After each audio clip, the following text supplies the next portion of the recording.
नमो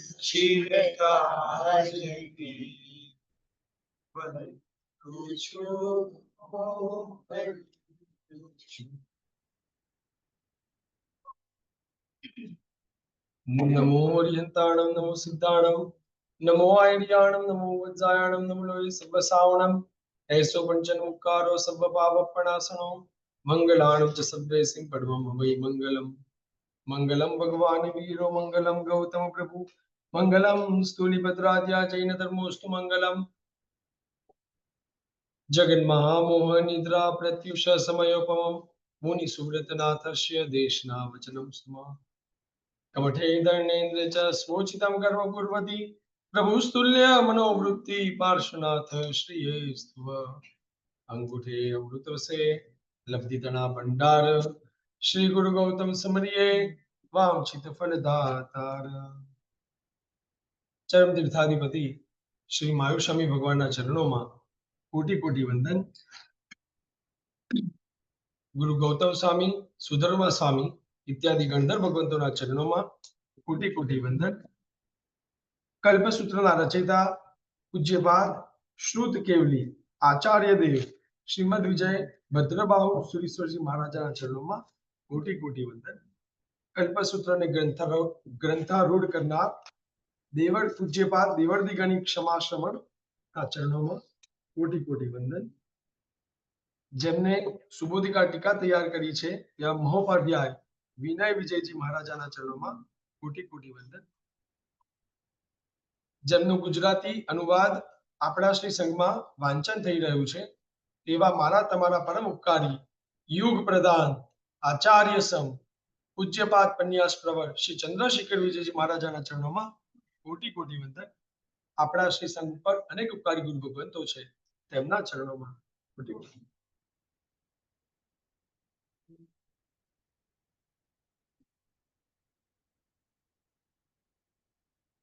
माता અને પિતા ઘરના ભગવાન અને ભગવતી છે।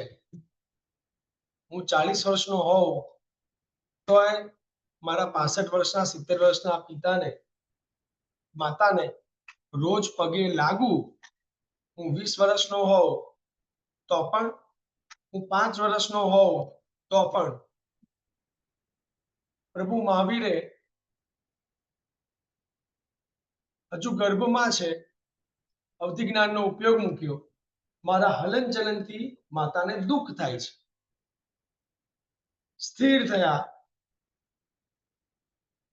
एकमात्र कारण के मारा हलन चलन थी माता ने दुख थवू जोईए। उत्कृष्ट प्रकारनी मातृभक्ति नो पहलो संदेश आ विश्व ने प्रभु महावीरे आप्यो के माता अने पिता એ ઘરના ભગવાન અને ભગવતી છે। આપણે આપણી જાતને એક રીચેક કરવાની છે। શું મારું જીવન શું મારું વર્તન એ બધું મારા માતા પિતાને અનુકૂળ છે? જો નથી તો પ્રભુ મહાવીરના બાકીના ઉદ્દેશ સુધી હજુ આપણે પહોંચવાની ગુસ્તાખી કરવાની જરૂરત નથી। અને એટલે જ તપોવનમાં જ્યારે બાળકોને મૂકવામાં આવે છે ત્યારે સૌથી પહેલું lesson the most first and foremost માતા અને પિતાને ભગવાનની જેમ ભજો પૂજો। જ્ઞાન ઔષધનો ન્યાય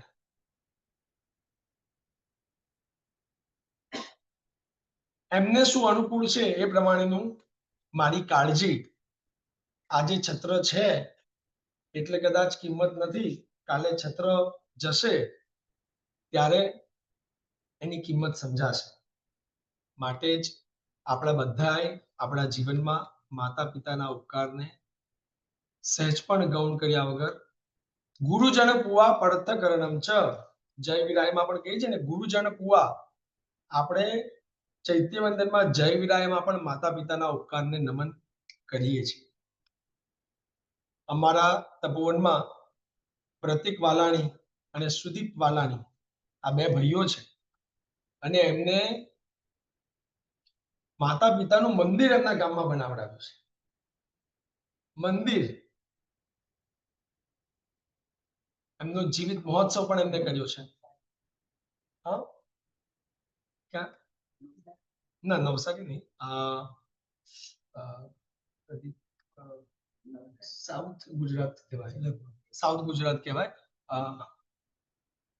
નામ ભૂલી ગયો છું ગામનું, વિચાર. પણ સુદીપ તો મારી સાથે, હું ને સુદીપ એક જ બેચમાં સાથે અમે લોકો ઘણા વર્ષ ભણ્યા. પણ કહેવાનો ભાવાર્થ એમ કે આ એક જે માતૃ ભક્તિ પ્રત્યેની લાગણી અને લાગણી સાથેની ભક્તિ, માત્ર ઔપચારિક પણ નહીં, આ વસ્તુ આપણે બધાએ આપણા જીવનમાં વણી લેવાની છે કે માતૃભક્તિ એ મારા મહાવીરનો પહેલો સંદેશ છે. ગઈકાલે ખૂબ આનંદથી પરમાત્માના જન્મ મહોત્સવની આપણે બધાએ ઉજવણી કરી. આમાંથી કેટલા નહોતા ગઈકાલે? કેટલા નહોતા ત્યાં? કેટલા હતા? મજા આવી, આનંદ કર્યો.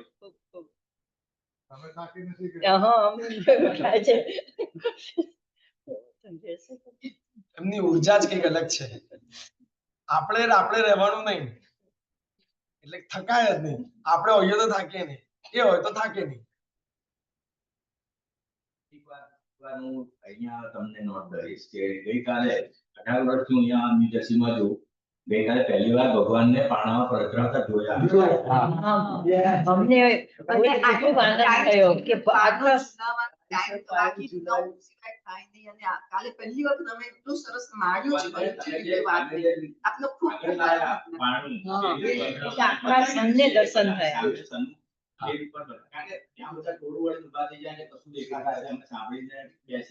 બરાબર છે. કાલે જે તમે આગળ લાયા અને જે બધાને લાભ આપ્યો કે ભાઈ ભગવાનને પ્રણાલી ચાલુ રાખવી છે. પણ આ પ્રણાલી લગભગ ચાલુ રહેશે. મિહિરભાઈએ પણ કીધું કે અમે તો ચોક્કસ આગળના આ જે પણ હોય એમને આ વસ્તુ પાસ ઓન કરીશું જ. પણ આમાં બધું અનુકૂળ છે, કોઈ વાંધો નથી.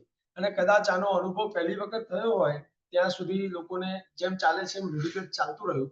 પણ આ અનુભવ જે આજે થયો બધાને એવું લાગ્યું, કારણ કે પારણું ઝૂલતું હોય ને આખો સંઘ પહેલી વખત એના દર્શન ના કરે તો એ ભાવ એટલો ઉચકાતો નથી.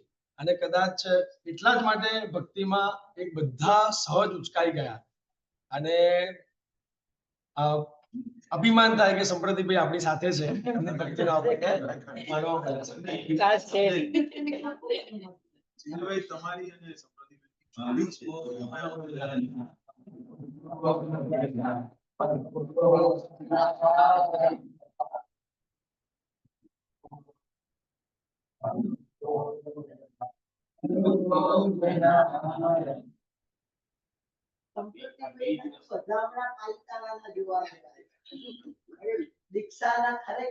હવે સંપ્રતિભાઈના વધામણા ગિરનારમાં જોજો.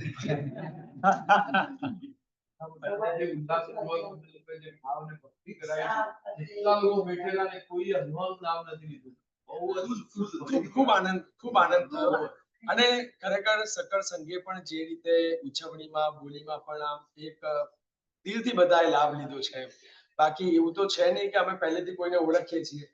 અહીંયા કોઈને નગર શેઠ કીધા ને, અહીંયા કોઈને કાકા કીધા ને, અહીંયા કોઈને માસી કીધા, અને પછી કાકા તમારે આટલા કહું છું એટલે કાકા આમ કરતા કાકા કે તને ઓળખ્યાને 2 કલાક ન થયો, કાકા કાકા કરી 10,000 ના 20,000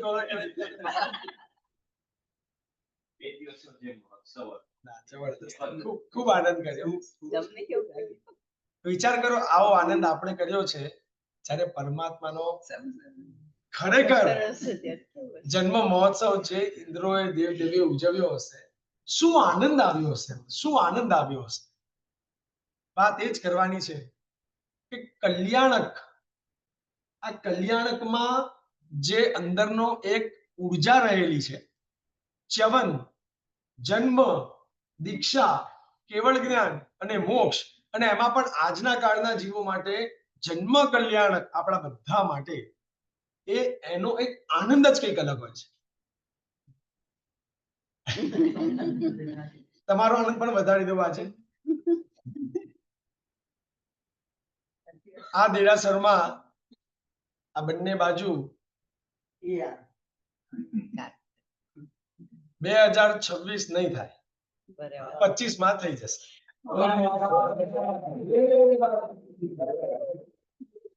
ગઈકાલે મીરભાઈ સાથે વાત થઈ અને મીરભાઈ સામેથી આ વાત કીધી કે જીનેભાઈ આપ જાહેર કરજો કે કાડવેલમાં દેરાસરમાં જે આ આપણો ફ્લોરિંગનો આખો પ્રોજેક્ટ બાકી છે એ આપણે આ જ વર્ષે એને સંપન્ન કરી દઈશું. તારીખ કીધું ને 2026 બધા સામાયિક કરી શકશે. થઈ જશે.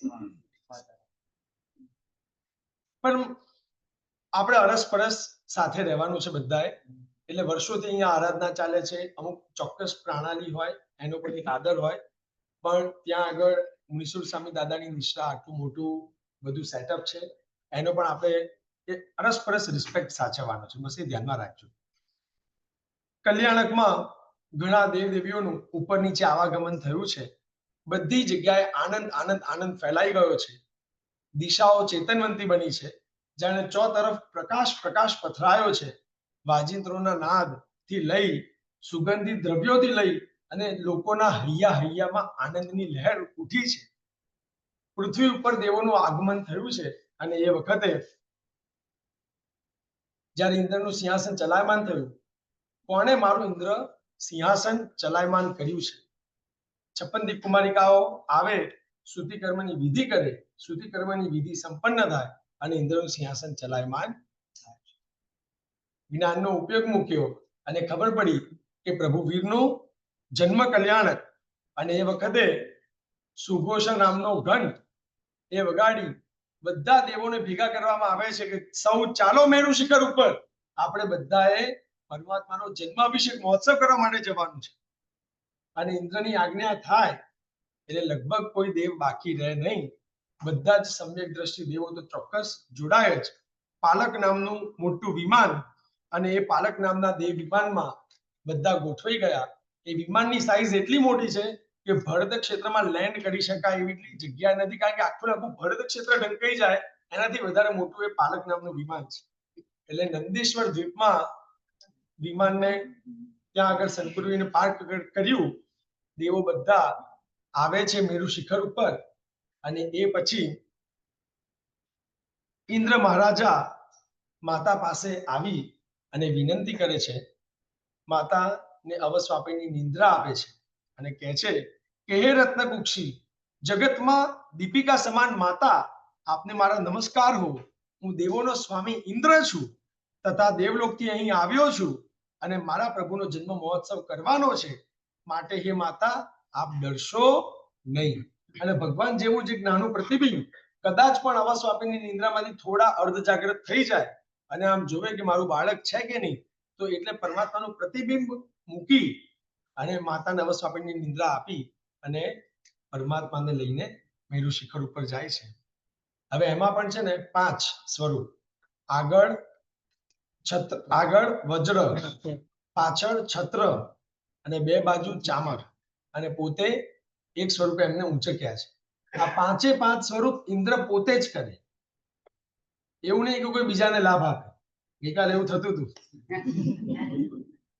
30,000 આપી દો.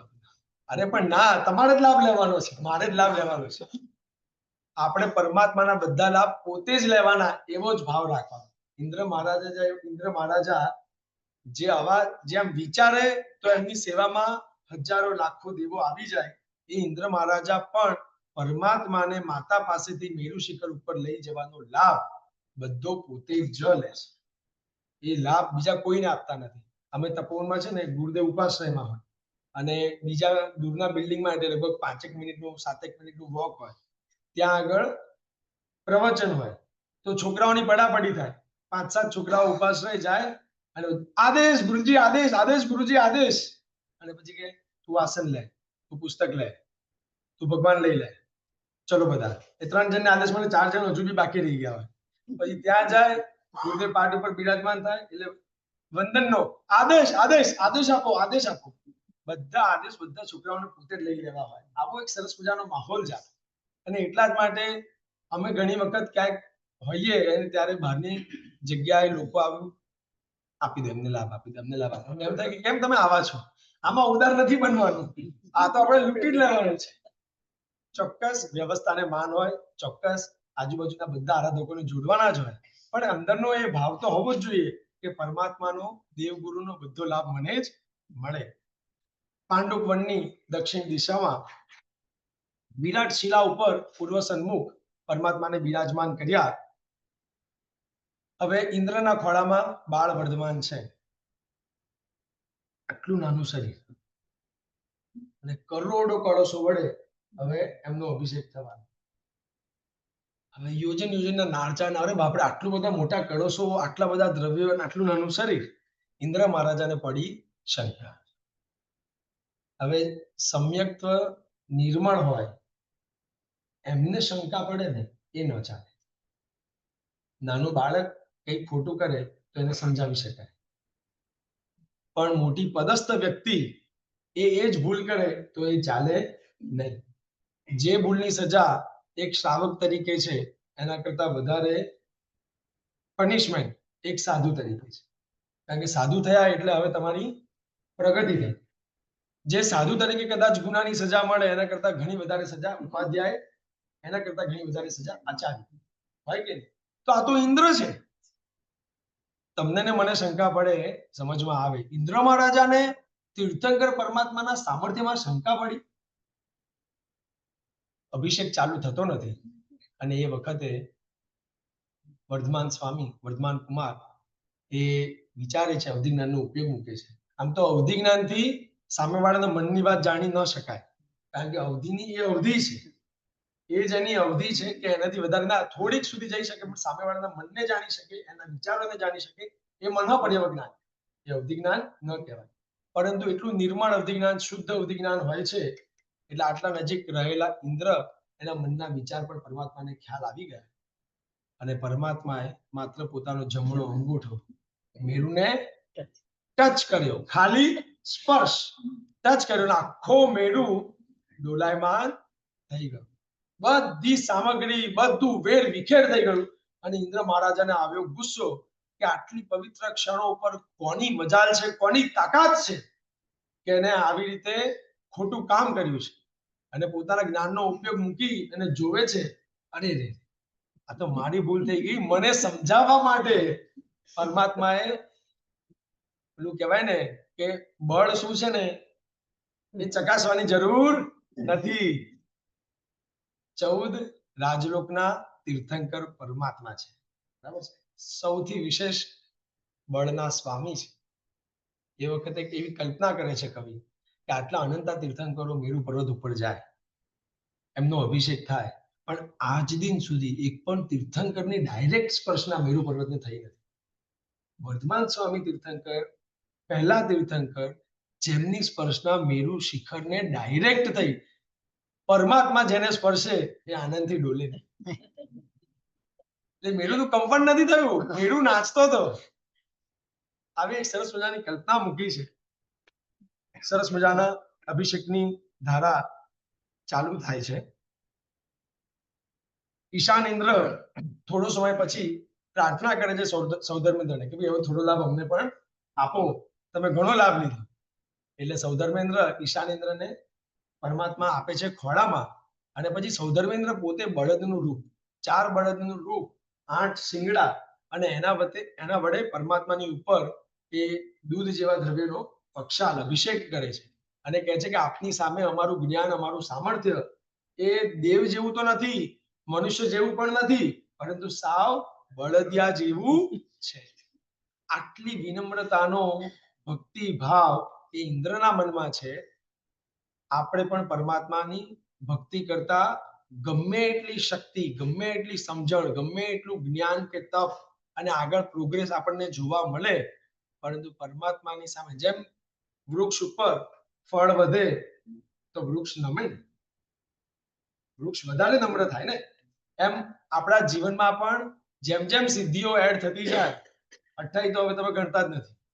અમે તો એટલે પારણામાં જઈએ ને એટલે આ તો ઘણા વર્ષો થયા, હવે તો યુઝ ટુ થઈ ગયા અમેરિકાની તપસ્યાથી, પણ પહેલા અમુક વર્ષોમાં અમે આવી રીતે જતા હતા તો આમ પારણામાં બધા લાઈનમાં બેઠા હોય એટલે પછી ચાલુ થાય કે ભાઈ આ માસક શમન પહેલાના કોઈ હોય કે ભાઈ 51 ઉપવાસ વાળા કોઈ ભાગ્યશાળી હોય કે એવા કોઈ માસક શમન 16 ઉપવાસ 16 ઉપવાસ છેલ્લે 11 ઉપવાસ આવે એટલે અમે કે આખી લાઈન આટલે સુધી પતતી જ નથી એટલે ભાઈ છેલ્લા હોય ને એટલે અમે કહીએ કે ભાઈ અચ્છા કે આ બધા ના એટલે કે આ બધા 28 વાળા તમે કે ભાઈ અમારે તો 28 વાળાથી શરૂ થાય તમે 28 વાળાથી પૂરા થાવ છો પણ ગમે એટલું જીવનમાં સિદ્ધિ મળે આપણે ઇન્દ્રની જેમ મનમાં ભક્તિભાવ વિનમ્રતાનો કે પરમાત્મા તારી સામે અમે સાવ બળદિયા જેવા છીએ દિવ્ય વસ્ત્ર વડે પ્રભુના અંગોને લૂછી અને ચંદન વગેરેથી વિલેપન કરી પુષ્પ વડે એમની પૂજા કરે છે રત્નના પાટલા ઉપર રૂપાના ચોખા વડે અષ્ટમંગલની રચના કરે છે નૈવેદ્ય સ્તુતિ ફળ વગેરે કરી અને મંગળ દીવો આરતી કર્યા પછી નૃત્ય ગીત વાદ્ય વગેરે પ્રકારે જે મહોત્સવ થઈ શકે કારણ કે માતાને અવસ્વાપીની નિંદ્રા આપી છે એટલે બહુ સમય નથી એટલે જેટલું થઈ શકે એટલું કરી અને પછી ઇન્દ્ર મહારાજા ઘોષણા કરે છે એકદમ અચાનક આખી ભક્તિ અટકી જાય અને પછી ઇન્દ્ર મહારાજાની ઘોષણા બધા સાંભળે પ્રભુ અથવા પ્રભુની માતાનું જે આત્મા અશુભ ચિંતવશે તેના મસ્તકના અર્જુન આર્ય વૃક્ષની મંજરીની જેમ 7 ટુકડા થઈ જશે તેમના પ્રત્યેનો અણગમો અવિનય તિરસ્કાર લેશ માત્ર પણ ચલાવી લેવામાં આવશે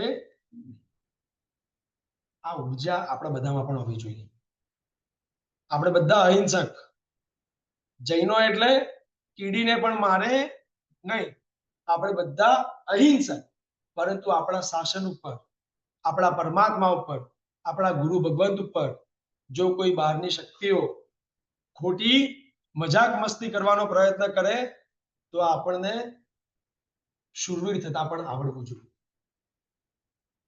અને એટલા જ માટે દર રવિવારે તપોવનમાં શાસન વંદના થાય ને એટલે પછી અમને ડાયલોગ બધા બોલાવે એક જણ બોલે લીડ એન્ડ ફોલો માં ધારો કે અત્યારે હું બોલું છું તમે બધા બોલજો અમે છીએ ચીન શાસનના વીર બાળકો ચીન શાસન એ અમારી માં છે માં અને તેના રખોપા તૈયાર કરનારી આ સંસ્કૃતિ આ ચીન શાસન સંસ્થા તેના ઉપર આવનારી કોઈ પણ આપત્તિઓ સામે અમે લડીશું જજુમીશું અને એથી પણ આગળ વધીને આ લીલુડા માથા પણ વધેરી દઈશું કેસરિયા કરવા અમે તૈયાર રહીશું આ રીતો ડાયલોગ બોલે હવે જે છોકરો 6th 7th 8th ધોરણમાં હોય તો જે બોલે ને આ તો આપણે બધા થોડી સેન્સિબિલિટી એ તો એટલા રાડ પાડે કે અહીંયા આપણે થોડું ભાઈ જરા શાંતિથી અહીંયા કોઈ આવ્યું નથી હજુ શુદ્ધ કરવા પણ આવો ભાવ આપણામાં આજે પણ નાના મોટા એવા ચમકલા થઈ જાય કે આપણા દેરાસરો આપણી પ્રતિમાજીઓ કોઈ લઈ જાય કોઈ તોડી જાય આપણા ગુરુ ભગવંતોનો કોઈ એક્સિડન્ટ કરી જાય ખરેખર આપણે આમ બેઠા હોઈએ આપણને એમ થાય કે આટલી બધી શક્તિ સમૃદ્ધિ સંપત્તિ હોવા છતાં આટલું બધું બિઝનેસ એમ્પાયર પોલિટિકલ વર્ગ બધું હોવા છતાં આટલા બધા આપણા તીર્થો આટલા બધા સત્કાર્યોના શૃંખલા આપણે દેશ વિદેશ માટે કર્યા હોવા છતાં અનેક સમાજો માટે જૈન કુમે કામ કર્યું છે તેમ છતાં જ્યારે આપણા તત્વો ઉપર આવી રીતની આપત્તિ આવે ને ત્યારે આપણે સાવ નમાલા થઈને બેસી જઈએ એ ચાલે નહીં અને એટલા જ માટે જૈનોએ એક રહેવાની સદા માટે જરૂર છે કલ્પસૂત્રના પદાર્થો ઉપરથી આપણે આપણા જીવનમાં ઉતારવાના પદાર્થો પણ લેવાના છે ત્યારબાદ જે રાત્રે ભગવાન જન્મ્યા એ રાત્રે કુબેરની આજ્ઞા અનુસાર તિર્યંગ જૃંભક નામના દેવતાઓ સિદ્ધાર્થ રાજાના ભવનમાં સુવર્ણ આદિ અનેક દ્રવ્યોની વૃષ્ટિ કરી હવે આ તો લોકોત્તર વ્યવહાર થયો હવે લૌકિક વ્યવહાર રાજાને ત્યાં દીકરાનો જન્મ થયો છે 10 દિવસનો કુલ મર્યાદા મહોત્સવ એ 10 દિવસના કુલ મર્યાદા મહોત્સવમાં જ્ઞાતિજનો બીજા ક્ષત્રિય રાજાઓ ઇત્તર કોમવાળાઓ બીજા આજુબાજુના દેશાંતરમાંથી લોકોને આમંત્રણ આપવામાં આવ્યું છે અને 10 દિવસ સુધી એ કુલ મર્યાદા મહોત્સવ ભોજન સંગીત આ બધું ચાલે છે અને એ વખતે નામકરણ,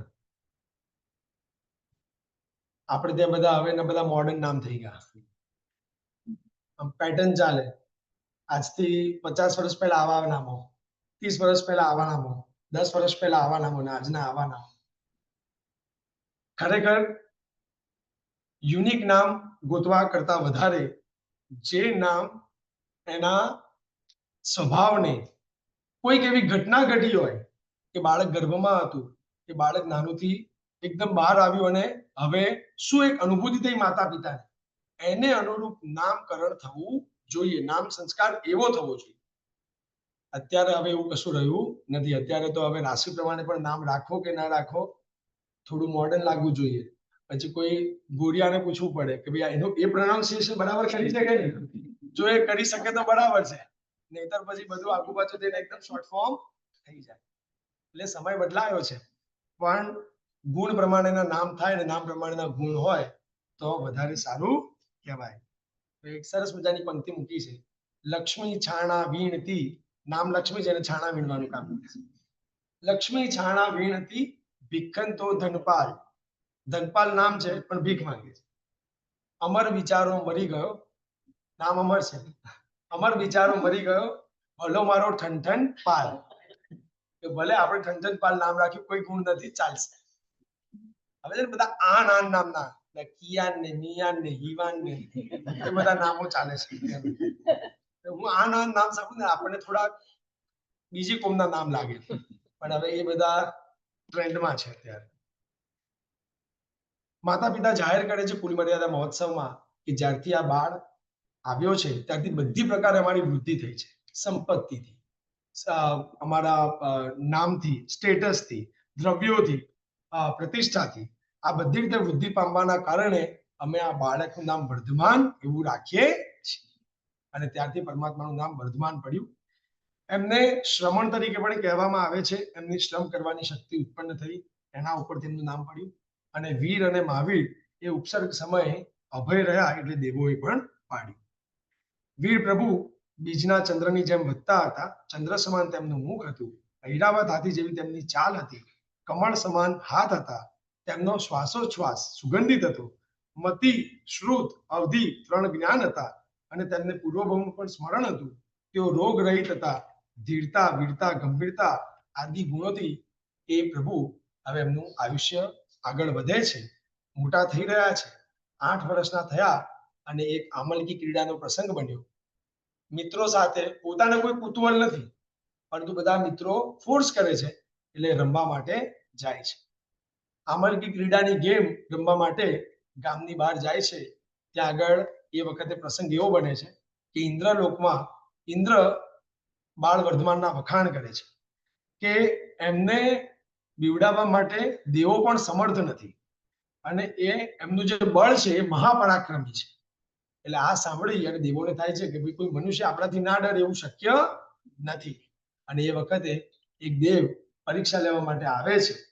બાળકો આમલકી ક્રીડામાં રમી રહ્યા છે ત્યારે વૃક્ષ ઉપર, ઝાડ ઉપર એ દેવ સાપ બની અને આખો ગોળ ગોળ વિચળી જાય છે. બાળકો એ ઝાડની ડાળ ઉપર ને બધા આજુબાજુ રમતા હોય છે. અને એ વખતે બાકીના બધા છોકરાઓ ભાગી જાય છે, પરંતુ વર્ધમાન કુમાર એને તો જાણે નાનું દોરડું હોય અને અહીંયા છે તો અહીંયાથી દૂર કરી દઉં એમ સાપને પકડી અને દૂર મૂકી દીધો. અને સહેજ પણ ડર્યા વગર. અને આ જોઈને દેવ હપતાઈ ગયો કે અરે, આટલો ભયંકર વિકરાળ સાપ, લપલપતી 2 જીભ વાળો, મારી આંખોમાં જ કોઈ જોવે તો ડર લાગી જાય, આટલા ફૂફાડા મારું છું, પણ આ બાળક તો ડરતો જ નથી. ઇન્દ્રની વાત તો સાચી લાગે છે. એટલે ફરીથી પરીક્ષા કરવા માટે બીજી ગેમમાં એવું હોય છે કે જે ગેમ જીતે એને જે ગેમ હારે એના ખભા ઉપર બેસવાનું. જે ગેમ જીતે એને જે ગેમ હારે એના ખભા ઉપર બેસી અને ગોળ ગોળ ફરવાનું. આ રીતનો એનો છેલ્લો રાઉન્ડ હોય. અને એ વખતે જાણી જોઈને દેવ નાનો બાળક બનીને આવે છે અને પછી પોતે હારી જાય છે. વર્ધમાન કુમાર જીતી જાય છે. વર્ધમાન કુમારને ખભા ઉપર રાખ્યા છે અને ધીરે ધીરે ધીરે ધીરે ધીરે એટલું મોટું વિકરાળ રૂપ કરી દે છે કે બાકીના બધા છોકરાઓ નાસીપાસ થઈ જાય છે. અરે, આ શું થયું, શું થયું, શું થયું? અને એ વખતે વર્ધમાન કુમાર સહેજ પણ ડર્યા વગર ખાલી આટલી મુઠ્ઠી બનાવી અને આમ અડાડે જ છે, મારતા નથી, ખાલી જસ્ટ ટચ જ કરે છે. અને દેવની શક્તિ એટલી બધી મચ્છરની જેમ નાની થઈ જાય છે કે દેવ પોતાની શક્તિ વાપરી શકતા નથી. અને એ વખતે મહાવીર એવી રીતે એમનું નામ પાડવામાં આવે છે. પરમાત્મા વર્ધમાન કુમાર હવે મોટા થઈ રહ્યા છે. માતા પિતાને ખબર છે કે એ તીર્થંકરનો આત્મા છે, પરંતુ એ મારો દીકરો પણ છે, તો મારા દીકરા માટેની લાગણી પણ હોય. ગઈકાલે સરસ મજાનું એક પદ નિરુદ્ધભાઈને ત્યાં પારણું ગયું હતું, એ વખતે સંપ્રદીપભાઈએ લીધેલું કે હું કઈ રીતે તને ભજું. જો બાળક માનું તો ખૂબ પ્રેમ આવે, અને જો પરમાત્મા માનું તો ખૂબ પૂજ્ય ભાવ, અહોભાવ પણ છે, પૂજ્ય ભાવ પણ છે, પ્રેમ ભાવ પણ છે. તો હું કરું તો કરું છું. બંને વચ્ચે માતા અને પિતા કન્ફ્યુઝ છે. એ એનું સરસ મજાનું પદ હતું. અહીંયા આગળ માતા પિતાને થાય છે કે હવે બાળકમાં અમારું મોટું થયું તો સ્કૂલે તો મોકલવું પડે ને, એટલે લેખ શાળા ગમન એ તૈયાર કરવામાં આવે છે કે કયા પંડિતજી, સૌથી બેસ્ટ પંડિતજી સિલેક્ટ કરવામાં આવે છે. અને આખી એમના ફ્રેન્ડ સર્કલની, બીજા બધા નગર શેઠોના, બીજા બધા રાજાઓના દીકરાઓની આખી ટીમ તૈયાર કરવામાં આવે છે કે ચાલો બધાને આપણે લેખ શાળા ગમન કરાવીશું, સ્કૂલે મૂકવા જઈશું. અહીંયા પણ એવું હોય ને, પહેલી વખત કિંડી હોય કે પહેલી વખત સ્કૂલ હોય તો પેરેન્ટ્સનું એક કેટલું બધું એક્સાઇટમેન્ટ હોય કે હવે કેવું થશે, રહેશે કે નહીં રહેશે. એટલે પહેલા તો ગાડીમાં 12 જ કલાક 2 કલાક બેસી રહેવાનું હોય, કદાચ રડે તો તરત હું અંદર જતી રહું, એવું થાય કે નહીં. એટલે આ બધું એક સહજ પ્રેમ છે, લાગણી છે. અને આ બાજુ બધું તૈયારી થાય છે, એમના મિત્રો બનશે સ્કૂલમાં, તો એમના માટે બી કંઈક ભેટ લઈ જઈએ. એમને ભણાવવા વાળા પ્રોફેસર ટીચર્સ હશે તો એ પંડિતો માટે પણ આપણે કંઈક ભેટ લઈ જઈએ. આવું વિચારી અને બધો રસાળો તૈયાર કરવામાં આવે છે. અને શાળાએ પહોંચે છે. પંડિત હજુ આવ્યા નથી અને બાળ વર્ધમાન નીચે બેઠા છે. પંડિત આવે એટલે એમના આસન ઉપર બિરાજમાન થશે. એ વખતે ઇન્દ્ર વિપ્રનું રૂપ લઈને આવે છે, અને વિપ્રનું રૂપ લઈને આવી અને હજુ પંડિત આવ્યા નથી એ પહેલા બાળ વર્ધમાનને પંડિતના આસન ઉપર બેસાડી દે છે. અને પછી જેવા પંડિત એન્ટર થાય છે એટલે એ પંડિતના મનમાં જે સંશયો હતા, આટલા વર્ષોથી ભણાવે છે તેમ છતાં કોઈક એવા કોયડા એમના મનમાં હતા કે આ આવું કેમ, આ આવું કઈ રીતે થાય. એ પ્રશ્ન વિપ્ર પૂછે છે વર્ધમાન કુમારને, અને વર્ધમાન કુમાર ખૂબ ધીર ગંભીરતાથી દરેકના જવાબ આપે છે. અને જવાબ જ્યારે સાંભળે છે ત્યારે પંડિતને થાય છે કે અરે બાપરે, આ તો આના જવાબ કઈ રીતે આવડે છે આટલા નાના છોકરાને. અને એ વખતે એ પંડિત પછી 2 હાથ જોડી નમસ્કાર કરી અને કહે છે કે આ બાળને તો બધું જ આવડે છે, એમને ભણવાની કોઈ જરૂરત નથી. કારણ કે ઇન્દ્ર મહારાજા વિચારે કે જે અવધિ જ્ઞાની છે, જે તીર્થંકર પરમાત્માને કેવળ જ્ઞાન થવાનું છે, એ આત્માને આવી રીતે નીચે બેસીને ભણવાની અવિધિ થાય એ ચાલે નહીં. અને આ પ્રમાણે લેખ શાળા ગમન નો પ્રસંગ છે. આપણે પણ અહીંયા આજે મુનીશ્વર સ્વામી જિનાલયમાં બધું છોકરાઓ સ્ટેશનરી ડિસ્ટ્રીબ્યુશન ને બધું થવાનું છે. એમાં પણ અવસરે જ્યારે પણ તક મળે ચોક્કસ લાભ લેવો જ જોઈએ. નાના નાના છોકરાઓ આવે અને એમને ખબર પડે કે ભાઈ ભગવાન આજે સ્કૂલે ગયા હતા. આ બધી વસ્તુ છે ને નાની નાની છે. આપણે નાના હોઈએ ત્યારે જે બધી મેમરીઝ હોય ને that stays with us four ever. એટલે એને સારામાં સારી રીતે એક્ઝિક્યુટ કરવી. પાઠશાળાના છોકરાઓનું ખૂબ ધ્યાન રાખવું. બાળપણથી જ ધીર ગંભીર એ બાળક હવે ધીરે ધીરે યુવાન થઈ રહ્યા છે. એમના પિતા કાશ્યપ ગોત્રવાળા, સિદ્ધાર્થ, શ્રેયાંશ અને યશસ્વી 3 નામથી ઓળખાતા હતા. એમના માતા ત્રિશલા, વિદેહદિમ્ના અને પ્રીતિકારિણીથી ઓળખાતા હતા. પ્રભુના કાકાનું નામ શું હતું? સુપાર્શ્વ. મોટા ભાઈનું નામ નંદીવર્ધન, બહેનનું નામ સુદર્શના, પત્નીનું નામ યશોદા અને દીકરીનું નામ પ્રિયદર્શના. પુત્રીનું નામ પ્રિયદર્શના અને જમાઈનું નામ જમાઈ. અને એમને પૌત્રી પણ હતી, એનું નામ હતું શેષવતી. શેષવતી પૌત્રી શેષવતી યશસ્વીની.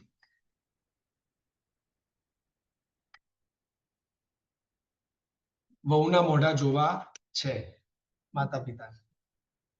સંસાર આગળ વધી રહ્યો છે અને માતા નક્કી કરે છે કે હવે વર્ધમાનનું લગ્ન ગોઠવો. આ તો વિરાગી છે, એમને સંસારમાં કોઈ ઇન્ટરેસ્ટ નથી. મિત્રોને બોલાવે છે, તૈયાર કરે છે, જાઓ તમે વર્ધમાનને તૈયાર કરો અને એને યશોદાનો પ્રિયતમ બનાવો. આ બાજુ સમરવીર રાજા એમની પુત્રી યશોદા એ મંત્રી પાસે રાજા સિદ્ધાર્થને ત્યાં મોકલે છે અને મિત્રો બધા ભેગા થયા છે વર્ધમાન કુમારના રૂમમાં અને એમના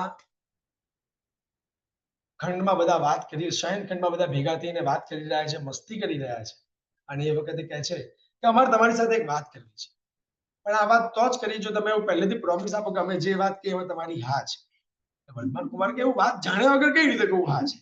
તો કે તો વાત કરવી જ નથી, છોડો. આટલા વર્ષોની આપણી મિત્રતા શું કામની, આટલો ભરોસો પણ ના હોય. એટલે એક ઓલું ઇમોશનલ કાર્ડ પ્લે કરે છે અને વર્ધમાન કુમાર હા ના મૌન રહે છે. એમાં મિત્રો પછી કહે છે, અમુક એવા ઉતાવળિયા હોય ને એનાથી રહેવાય નહીં. અરે અમે અમારી મરજીથી નથી આયા, ત્રિશલા માતાએ મોકલ્યા છે એટલે અમે આયા છીએ. એટલે પેપર પણ ફૂટી જાય. પછી કહે છે કે જો સમરવીર રાજાની યશોદા અહીંયા આવી છે અને તમારે જીવનમાં આગળ વધવાનું છે, તમારે ગૃહસ્થ જીવનમાં આગળ વધવાનું છે, એવો મમ્મીનો માતાનો ભાવ છે. હજુ આ વાત પૂરી થાય એનું કઈ રિએક્શન આપે એ પહેલા માતાનો આવવાનો પગલાનો અવાજ વર્ધમાન કુમારને સંભળાય છે કે એમની તરફ ત્રિશલા માતા આવી રહ્યા છે. અને વર્ધમાન કુમાર ઉભા થઈ વાત અધૂરી છોડી અને માતાને સામેથી મળવા જાય છે. ધેટ ઇઝ ધ રિસ્પેક્ટ, આદર. કે તમે કેમ આવ્યા, હું આવી જતે તમે મને બોલાવી લીધો હોત. અને એ વખતે માતા કહે છે કે જો બેટા આ સમરવીર નૃપતિની રૂપવતી કન્યા યશોદા આવી છે અને તારી માં ત્રિશલા ઈચ્છે છે કે તું એની સાથે પાણી ગ્રહણ કરી લે. વર્ધમાન કુમાર કઈ બોલતા નથી, મૌન છે. એ પોતે જોવે છે કે ભોગાવલી કર્મના જે નાટકો છે એ હજુ બધા નાટકો જોવા પડશે. મૌન રહે છે, મૌનમાં સંમતિ સમજી અને દીકરાને ભેટી લે છે અને ભેટી અને લગ્નના પ્રસંગો મંડાય છે. લગ્નના ગીત ગવાઈ ગયા, યશોદાના છેડે વર્ધમાન કુમાર બંધાઈ ગયા, એક નાટક ભજવાઈ ગયું. યશોદાએ પ્રિયદર્શનાને જન્મ આપ્યો. પ્રિયદર્શનાનું જમાલી સાથે લગ્ન પણ થયું. શ્રેષ્ઠવતી યશસ્વીની દીકરી ત્યાં થઈ, પૌત્રી પણ થઈ. માતા ત્રિશલા અને પિતા સિદ્ધાર્થ મહેન્દ્ર નામના ચોથા સ્વર્ગે સીધા.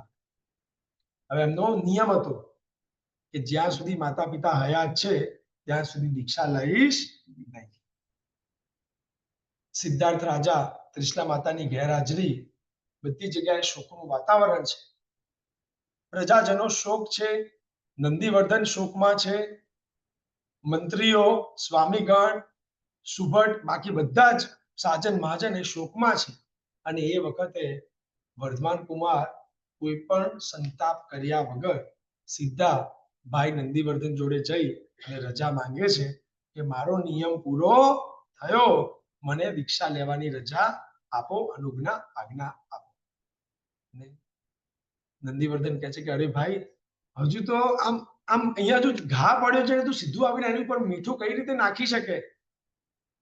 તારા વગર હું કઈ રીતે જીવી શકીશ? આખો દિવસ વર્ધમાન વર્ધમાન વર્ધમાન કરી અને આખો મહેલ ગુંજતો હોય છે.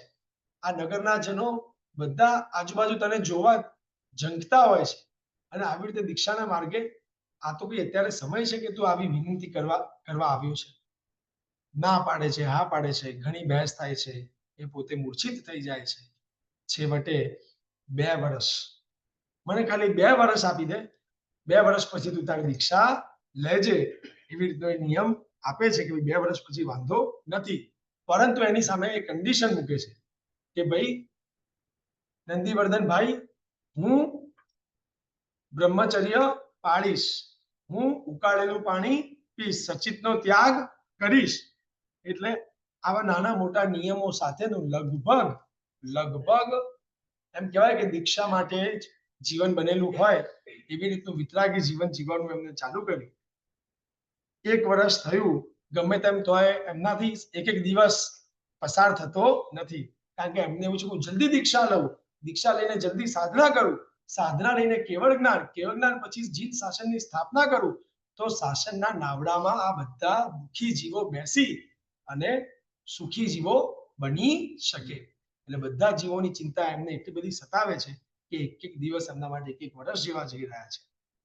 એક વર્ષ પૂરું થયું અને વર્ષીદાન ચાલુ થયું. ભાઈ પાસે આવે છે કે ભાઈ બસ જુઓ, હવે આ એક વર્ષ પૂરું થયું છે અને વર્ષીદાનની રજા આપો.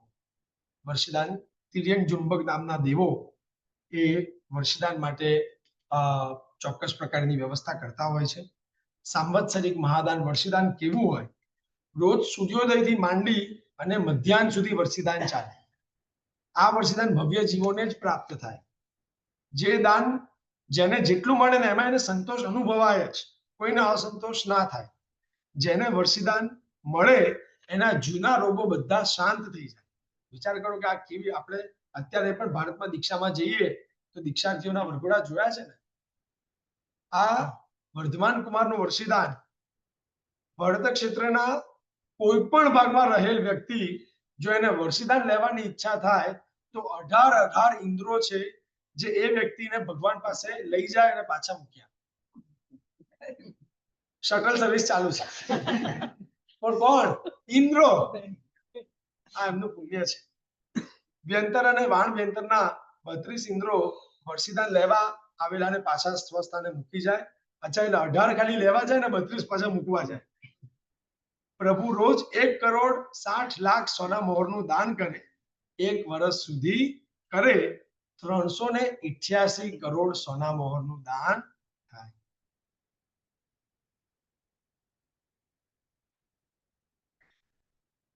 આ વર્ષદાન લેતા હોય ને, માંગવાની જેને ઈચ્છા હોય ને એની ઈચ્છા જ પતી જાય. અને ભગવાન તો એવું ના હોય કે આને આટલું આપે કે આનું આટલું આપે. પરમાત્મા તો બધાને એટલું બધું આપે, પણ જેની જેટલી પાત્રતા ને જેટલું પુણ્ય હોય ને એટલું જ એના હાથમાં પડે. વચ્ચેથી દેવો બધું સેટિંગ કરીને એડજસ્ટ કરી. તો પરમાત્મા એમના ભાવથી એવી જ રીતે આપે કે હું બધું આપી દઉં એને વર્ષીદાન, અને નીચે જે લેવા વાળો વ્યક્તિ છે એની જે યોગ્યતા પાત્રતા હોય એટલું જ એના હાથમાં જાય, બાકીનું બધું એડજસ્ટ થાય. એક વર્ષ સુધી 388 કરોડ સોનૈયાનું વર્ષીદાન થયું. દીક્ષાનો વરઘોડો સમય મર્યાદા પૂરી થઈ. હવે નંદીવર્ધન વિચારે છે કે કોઈક હજુ એવો ચાન્સ છે કે મારો ભાઈ મારથી જુદો ના પડે.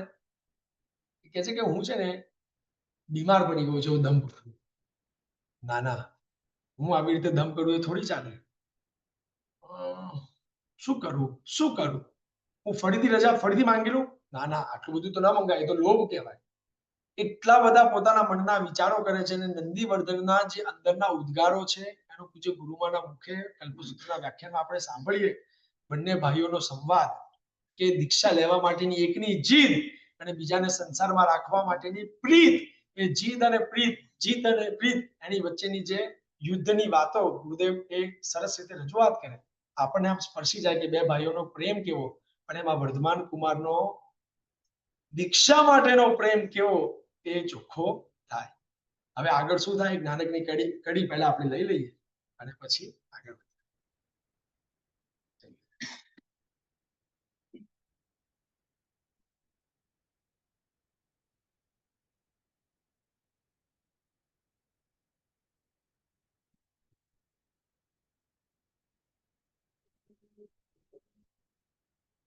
જંગલની કેડીએ જોગી બનીને પેલા ચાલ્યા રે જાય વર્તમાન. પેલા ચાલ્યા રે જાય વર્તમાન. રાજપાટની એને માયા પીને એની કાયા હજી એ જહાન. પેલા ચાલ્યા રે જાય જંગલની કેડીએ જોગી બનીને પેલા ચાલ્યા રે જાય વર્ધમાન. પેલા ચાલ્યા રે જાય વર્ધમાન.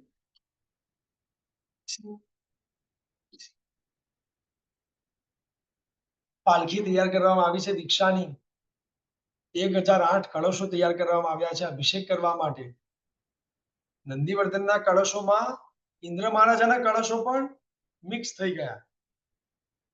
નંદીવર્ધનની પાલખીમાં ઇન્દ્ર મહારાજાની પાલખી પણ મર્જ થઈ ગઈ અને દેવોની અને માનવોની એ બંનેની ઉત્કૃષ્ટ ભક્તિને મર્જ કરી અને પરમાત્માની હવે દીક્ષાનો મહોત્સવ ચાલુ થાય છે. જેની પાસે જીવનમાં બધું જ છે એ બધું જ છોડીને કઈ રીતે આવી રીતે આગળ વધી શકે? સંસારના એક એક પદાર્થો પ્રત્યે મને આસક્તિ છે પ્રભુ, અને તમને એ પદાર્થો મળ્યા, એ પદાર્થોની શ્રેષ્ઠ વસ્તુ મળી છે અને તમને જોઈતી નથી એવું કઈ રીતે બને? એવો એવો એવો નિરાકાર ભાવ, એવું સત્વ ક્યાંથી આપનામાં આવ્યું? આ બાજુ જે પાલખી તૈયાર થઈ છે એ ચંદ્રપ્રભા પાલખી પ્રભુને છઠનું પચખાણ છે. પાલખીમાં પ્રભુ બેઠા છે. કુલ મહત્તરા હંસના જેવા સફેદ વસ્ત્રો લઈ અને એમની સાથે બેઠી છે. ધાવ માતા દીક્ષાના ઉપકરણો લઈને બેઠા છે. ઈશાન ખૂણામાં એક સ્ત્રી સંપૂર્ણ કળશ લઈને બેઠી છે. અગ્નિ ખૂણામાં એક સ્ત્રી મણિમય પંખો લઈને બેઠી છે.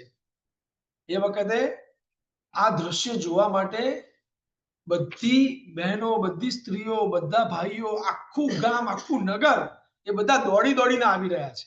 અને દોડી દોડીને આવી રહ્યા છે તો કેવું થઈ રહ્યું છે? કોઈ પોતાનું બાળક હાથમાં લઈને આવવાની જગ્યાએ બિલાડીનું બચ્ચું લઈને આવી ગયું છે. કોઈ કે કાજલ આંખમાં લગાવવાની જગ્યાએ કાજલ ગાલ ઉપર લગાવી દીધી છે. કોઈ કે ઝાંઝર પગમાં પહેરવાની જગ્યાએ ઝાંઝર ગળામાં કરી દીધું છે. કંદોરો કેડે પહેરવાની જગ્યાએ ક્યાંક બીજા લટકાવી દીધો છે. અરે બાપરે, આ બધા એવા દ્રશ્યો થઈ રહ્યા છે કે આ બધું શું થઈ રહ્યું છે? કારણ કે બધા જોવે છે કે અરે વર્ધમાન, વર્ધમાન, બધાને લાગણી છે જે વર્ધમાન માટે, બધાને પ્રીતિ છે જે વર્ધમાન માટે, એ વર્ધમાન હવે ક્યાં જઈ રહ્યા છે? આ બાજુ વરઘોડો આગળ ચાલ્યો. જય જય નંદા, જય જય બધા, જય જય નંદા, જય જય બધા. અને એક પછી એક આભૂષણ ત્યાગ થઈ રહ્યા છે. વર્ધમાનના શરીર ઉપર આભૂષણો એક એક નીકળી રહ્યા છે. છેલ્લે કુલ મહત્તરા એમને સલાહ આપે છે.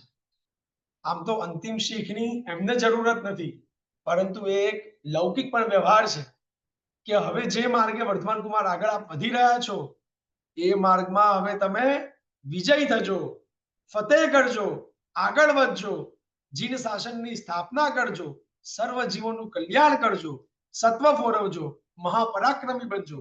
આવા વગેરે વિશેષના આશીર્વાદ આપે છે. પછી બધાના બે હાથ જોડેલા 5 મુઠ્ઠીમાં પ્રભુએ લોચ કરી નાખ્યો. ત્યારબાદ સર્વવિરતિ સામાયિકની ભીષ્મ પ્રતિજ્ઞા કરવાનો સમય આવી ગયો. તે આ પ્રમાણે ઉત્તરા ફાલ્ગુની નક્ષત્ર સાથે ચંદ્રનો યોગ થયો ત્યારે ઇન્દ્રે પ્રભુના ડાબા ખભા ઉપર દેવદુષ્ય સ્થાપિત કર્યું. નમો સીતાણમ પદ બોલીને મેઘ ગંભીર ઘોષે કરેમી સામાયમ ઇત્યાદિ પ્રતિજ્ઞા સૂત્ર બોલી પ્રભુએ સુવ્રત નામના દિવસે એટલે કે કારતક વદ દસમ મારવાડી તિથિ પ્રમાણે માક્ષર વદ દસમ ના દિવસે દીક્ષા લીધી. બોલો શ્રી મહાવીર સ્વામી ભગવાન કી જય. ત્યાર પછી ઇન્દ્ર વગેરે દેવોએ પ્રભુને વંદીને નંદીશ્વર દ્વીપમાં અષ્ટાનિકા મહોત્સવ કર્યો. બધાના બે હાથ જોડેલા ફરીથી. નમો ઓરિંતાણ, નમો સિદ્ધાણ, નમો હરિયાણ, નમો ઉચ્ચારણ, નમો લેસેસાવનમ એસો પંચરૂકારો સર્વપાવપણાસનમ ગુલામ સભ્યસમ પડે મંગલમ. નમો ઓરિંતાણ, નમો સિદ્ધાણ, નમો હરિયાણ, નમો ઉચ્ચારણ, નમો લેસેસાવનમ એસો પંચરૂકારો સર્વપાવપણાસનમ ગુલામ સભ્યસમ પડે હોય મંગલમ. 12.5 વર્ષની ઘોર સાધનામાં આપણે પરમાત્માને પરમાત્મા તરીકે જોવા કરતા વધારે માં તરીકે જોઈએ. મને કઈ ન વાગે, મને કઈ ન થાય એના માટે મારી માં મારું કેટલું ધ્યાન રાખે. પોતાને ગમે એટલી તકલીફ પડે તો એ તકલીફ વેઠી લે, પણ મને કઈ ન થવા દે એ મારી માં. આપણે બધાની માં એવી જ રીતે છે. મમ્મી હોય ત્યાં છોકરા છોકરીઓને ક્યારે કોઈ ચિંતા થાય નહીં. ગમે તો મમ્મી છે કઈ વાગે તો ઓ માં થાય કે નહીં? પહેલું રિએક્શન શું આવે? ઓ માં થાય કે નહીં? આ 12.5 વર્ષની ગોળ ઉપસર્ગની વાતો જ્યારે સાંભળીએ ત્યારે આપણે માત્ર મનમાં એ જ વિચારવાનું છે કે આ છે ને કરુણામૈયા એ 14 રાજલોકમાં જેટલા પણ સજીવ છે ને દરેક સજીવની માનું સ્વરૂપ છે એ આ કરુણા સ્વરૂપ છે અને એટલા જ માટે એ જે સહન કરી શક્યા ને આપણને બધાને એવું લાગે કે એમને આટલું બધું સહન કર્યું પણ એમને માને પોતાનું દુઃખ ક્યારે દુઃખ દેખાય નહીં જ્યારે એ દુઃખ લેવાથી દીકરાનું સારું થતું હા કે ના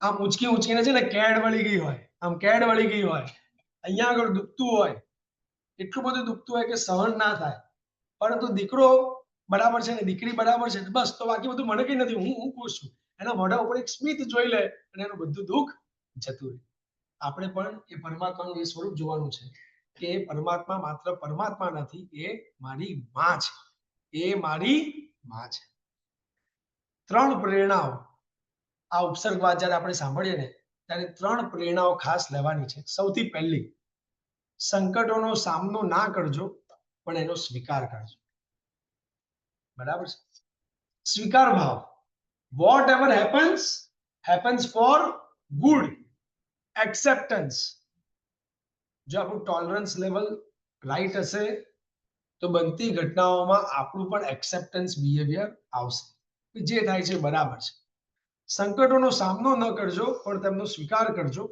બીજી પ્રેરણા જગતને સ્થૂલ બળોથી નહીં પમાડી શકાય પરંતુ સૂક્ષ્મ બળથી જ પમાડવું પડશે સ્થૂલ બળ એટલે ફિઝિકલ લાઠી અને સૂક્ષ્મ બળ એટલે સ્પિરિચ્યુઅલ લાઠી અંદરની આરાધના સાધના ગુરુમાં કહેતા one man's purification can save the whole world માત્ર એક જ માણસની પવિત્રતા આખા વિશ્વને બચાવવા માટેનું સામર્થ્ય રાખે છે તો આપણે પણ ક્યારેક પેલું કહેવાય ને કે બહુ બધી વખત ઈચ્છા વિધું સામેવાળાને કીધું પણ એ વ્યક્તિ આપણું સાંભળતા નથી તો હવે ફિઝિકલ પ્રયત્ન છોડો અને હવે એમનો ફોટો લઈ અને જેમ પાર્શ્વનાથ ભગવાનનો મહાવીર ભગવાનનો ફોટો લઈને આપણે આમ જાપ કરવા બેસી જઈએ ને એમ જે વ્યક્તિ આપણને ઈચ્છા વિધું ના આપતા હોય ને એમનો ફોટો લઈ અને એના માટેનો આઈ લવ યુ ઈચ્છા આઈ લવ યુ ઈચ્છા જો સામેથી કંઈક એવું ગોઠવાશે આને કહેવાય સૂક્ષ્મનું બળ આને કહેવાય સૂક્ષ્મનું બળ સ્થૂળ બળ જ્યારે કામ કરતા બંધ થાય ત્યારે સૂક્ષ્મનું બળ આવે અને ત્રીજી પ્રેરણા આત્માના સૂક્ષ્મના બળ માટે ભીતરમાં પલાઠી લગાવીને બેસો આપણે જેટલા બહાર છીએ ને એના કરતા વધારે આપણે અંદર જવાનું છે બહારથી હું જેટલો ધાર્મિક છું ને એના કરતા 30 ગણો 50 ગણો 100 ગણો જો અંદરથી ધાર્મિક થઈશ તો જ મારો મેળ પડશે એટલે આપણે બધા અંદરની આધ્યાત્મિકતા વધારવાની છે સાધનાનો કાળ પરમાત્માને જે ગોશિશ ચંદન વિલેપન પુષ્પોની હારમાળા વગેરે દ્વારા જે એમને પૂજ્યા હતા એની સુગંધ જે એમના શરીર ઉપર હતી એના કારણે શરૂઆતમાં સૌથી પહેલા જંગલની કેડીએ જોગી બનીને જેવા વર્તમાન સ્વામી જાય છે એવા જોલા ભમરાઓ એમને ડંખવા લાગે છે એટલું જ નહીં તોફાની યુવાનો એમની ઉપર ચોટેલા અને ગોશિશ ચંદનના પડો લઈને જાય છે કારણ કે એ એટલા સુગંધીવાળા છે કે જ્યાં મૂકો ત્યાં સુગંધ થઈ જાય તો એ એમના શરીર ઉપરથી કાઢીને લઈ જઈ રહ્યા છે સૌથી પહેલો ઉપસર્ગ ગોવાળિયાનો બળદો મૂકીને ગયો છે આખો દિવસ બળદો સાથે હતો સાંજનો સમય થઈ ગયો છે અને ગાયોને દોવા જવાનું છે બળદોને લઈને જાય તો પહોંચી શકે એમ નથી એટલે કાયોત્સર્ગમાં છે વર્ધમાન સ્વામી બળદને અહીંયા મૂકીને જઉં છું સાચવીને રાખજો હું ગાયોને ધોઈને પાછો આવું એટલે લઈ લઈશ મેં કહી દીધું એમને સાંભળ્યું ન સાંભળ્યું મારે જોવાનું નહીં એ તો અહીંયા ઉભા જ છે અને ગાયોને ધોઈને પાછો આવે છે બળદ દેખાતા નથી અને એને એવું થાય છે કે કદાચ હું કહીને ગયો તો આ દિવાળીએ સાંભળ્યું નહીં હોય એટલા માટે કદાચ ખબર નહીં શું થયું હશે તો બળદો ક્યાંક ચાલવા જતા રહ્યા છે ક્યાંક ખોઈ ગયા છે એવું વિચારીને આમ આજુબાજુ બધે ગોતવા જાય છે કેટલું બધું ગોતે છે પણ મળતા નથી ત્યારે થાકીને પાછા આવે છે ત્યારે બળદો બધા ત્યાં જ બેઠા હોય છે કારણ કે બધા જાતે ચરવા ગયા હોય છે અને પછી જેવો એકદમ સંધ્યાકાળ રાતકાળ નજીક આવી જાય ત્યારે પોતાની રીતે પાછા આવી ગયા હોય છે અને આ બાજુ આટલી શોધખોળ થયા પછી નથી મળતા એટલે જે દોરડા વડે બળદો રથ બધું ગાડાને બધું બાંધવાનું હોય એ જ દોરડા વડે પરમાત્મા ઉપર એ પ્રહાર કરવા જાય છે અને એ જ વખતે ઇન્દ્ર પોતાના જ્ઞાનનો ઉપયોગ મૂકી અને ગોવાળને અટકાવે છે અને પછી પરમાત્માને વિનંતી કરે છે કે પરમાત્મા આ સાધના કાળ દરમિયાન એટલા બધા ઉપસર્ગો આપની ઉપર આવવાના છે, મને આપની સાથે રહેવા દો જેથી કરીને હું આપની સેવા કરી શકું અને ઉપસર્ગોને ટાળી શકું. ત્યારે ભગવાન કહે છે કે અનંતા સમય પહેલા અને અનંતા સમય સુધી ભવિષ્યમાં એક પણ એવા તીર્થંકર થયા નથી અને થશે કે જેને બીજાની સહાયથી કેવળ જ્ઞાનની પ્રાપ્તિ કરી હોય. મારા કર્મો મારે જ કપાવાના છે, માટે તમે તમારું યોગ્ય કરો. અને એ વખતે પરમાત્માના સંસારી માસીનો દીકરો પુત્ર સિદ્ધાર્થ એ વ્યંતરનિકાયનો દેવ થયો હોય છે, એટલે એને ઇન્દ્ર આજ્ઞા આપે છે કે તારે પરમાત્મા સાથે રહેવાનું અને એમની વૈયાવચ કરવાની. પણ પુણ્ય એવું હોય, કર્મ એવા હોય કે જે સમયે ઉપસર્ગ આવવાનો હોય ને એ જ સમયે ઓલો ચા પીવા ગયો અને ઉપસર્ગ આવીને પતી જાય એટલે ભોજન કરીને પાછા ઘરે રે શું થયું પછી કોઈને મારવા જાય. પણ આ જ વસ્તુ છે કે આપણે આપણા કર્મ આપણી જાતે જ ભોગવવાના છે, કોઈ બીજો એમાં આગુ પાછું કરી શકે એમ નથી. કોલ્લાગ નામના ગામમાં બહુલ નામના બ્રાહ્મણને ત્યાં પ્રભુએ છઠનું પારણું કર્યું, ગુરુવસ્ત્રના પાત્રામાં કર્યું. એ એટલા માટે કે ભવિષ્યમાં એમના સાધુઓ પાત્રામાં વાપરે. પ્રભુ તો કરપાત્રી હતા, એમને એવી લબ્ધિ હોય કે આવી રીતે એ કરે એ ખોબામાં જેટલું પણ આહાર પાણી વગેરે આવે કશું પણ ઢોળાય નહીં અને બધું એ વાપરી શકે. તો આવી રીતે પરમાત્માની લબ્ધિ હોય છે, પરંતુ આગળના શાસનકાળમાં થનારા સાધુ સાધુજી ભગવંતના આચાર માટે એમને ગુરુવસ્ત્રના પાત્રમાં પહેલું પારણું કર્યું. એ વખતે 5 દિવ્યો પ્રગટ થયા આકાશમાં. દેવો દ્વારા દુંદુભીનો નાદ, વસ્ત્રની વૃષ્ટિ, સુગંધી જળ, પુષ્પોની વૃષ્ટિ અને દેવો દ્વારા અહોદાનમ ત્યાંથી વિહાર કરીને પરમાત્મા મોરાક નામના ગામમાં ગયા. દુષ્યંત નામના તાપસના આશ્રમમાં સિદ્ધાર્થ રાજાના સંસારી મિત્ર, એ સિદ્ધાર્થ રાજાના મિત્ર ત્યાંના કુલપતિ હતા. એટલે એ જ્યારે જ્યારે પણ ક્ષત્રિય કુંડ આવે ત્યારે વર્ધમાન કુમારને મળતા, એકબીજાને ભેટતા અને વાતો કરતા. એ સહજ એમનો એક વ્યવહાર હતો. એટલે હવે દીક્ષા પછી વિહાર કરતા આવ્યા છે તો જેવા કુલપતિને જોવે છે એટલે યાદ આવે છે અને પછી તરત અટકી જાય છે કે વિના આપણે તો દીક્ષા લઈ લીધી છે. અને પછી એ કુલપતિ કહે છે કે આપ અહીંયા આગળ ચાતુર્માસ કરો, આ સ્થાન આપ અહીંયા આગળ રહો અને કોઈ પણ સેવાનો લાભ હોય તો અમને આપજો. 15 દિવસ થયા, બાકીના બધા તો પોતપોતાની ઝૂંપડી ઘાસવાળી જે છે સાચવીને રાખે છે, પરંતુ પરમાત્મા તો કાયોત્સર્ગમાં છે, એ કશું કરતા નથી. એટલે ઓલી ગાયો ભેંસો બળદો બધા આવી અને ઘાસ શાંતિથી ખાવા લાગી અને આજુબાજુવાળા કમ્પ્લેન કરવા લાગ્યા કે અરે રે આ કહો છો તમે શૂરવીર છે ને ક્ષત્રિય છે, પણ એ તો પોતાની ઝૂંપડીની પણ રક્ષા નથી કરી શકતા. કુલપતિ આવી અને પ્રભુ સાથે વાત કરે છે. પ્રભુને થાય છે કે જ્યાં અપ્રીતિ હોય ત્યાં રહેવું જોઈએ નહીં. ચાતુર્માસમાં 4 મહિનાની જગ્યાએ માત્ર 15 દિવસ ત્યાં આગળ રહી અને પરમાત્મા બીજે સ્થાને જતા રહે છે. પ્રભુએ એ વખતે 5 અભિગ્રહ કર્યા. અપ્રીતિ ઉપજે એવા સ્થાનમાં વાસ કરવો નહીં, હંમેશા કાયોત્સર્ગમાં જ રહેવું, ગુરુવસ્ત્રનો વિનય કરવો નહીં, બને ત્યાં સુધી મૌન રહેવું અને ભોજન હાથમાં જ કરવું. 1 વર્ષ અને 1 માસ સુધી પરમાત્માને દેવદૃશ્ય રહે છે. પછી એ વખતે એક બ્રાહ્મણ એ પાછો આવે છે. એ કમાવા માટે દેશ વિદેશ ગયો હોય છે. જ્યારે પરમાત્માએ વર્ષીદાન ચાલુ કર્યું, પાછા આવે છે ત્યારે વર્ષીદાન તો પતી ગયું. વિહાર કરીને પરમાત્મા તો જતા રહ્યા અને આ બ્રાહ્મણ દેશ વિદેશથી કશું કમાયા વગર પાછા આવ્યા. એટલે પત્નીએ બરાબર ઠપકાર્યા, લો અહીંયા આગળ ગંગા હતી ત્યારે તમે બીજે નાહવા ગયા, હવે અહીંયાથી ગંગા જતી રહી તો ખાલી હાથે પાછા આવી. કે તમે ખરેખર નસીબના છે ને સાવ, જાઓ હજુ જાઓ. આટલા મોટા રાજા છે તો એમની પાસે હજુ બી કંઈક એવું હશે જે તમને આપશે. તો 1 વર્ષ અને 1 મહિના પછી એ બ્રાહ્મણ ગોતતો ગોતતો વર્ધમાન કુમાર ક્યાં છે ત્યાં જાય છે અને કઈ એમની પાસે નથી. એટલે માંગતા શરમ આવે છે, હું માંગુ તો શું માંગુ, એમની પાસે તો કઈ નથી. અને એ વખતે નજીક જઈ અને તેમ છતાં વિનંતી કરે છે કે ભાઈ 1 વર્ષ હું ગાયબ હતો અને હું ચૂકી ગયો છું, તો મારી પર કૃપા કરો. એટલે પરમાત્મા પોતાનું દેવદૃશ્ય અડધું ફાડીને એને આપી દે છે. એ દેવ દિવસે લઈ અને પોતાના ગામે પાછો જાય છે. જે વણકરને આપે છે કહે છે કે આ અડધું જ છે, જો બીજું અડધું આપે તો તને લાખ સોના મોહર અપાવડાવ. લાખ સોના મોહર સાંભળીને એ ગાંડો થઈ ગયો અને હવે પાછો ફરીથી જાય છે, પણ હવે માંગવાની શરમ આવે છે.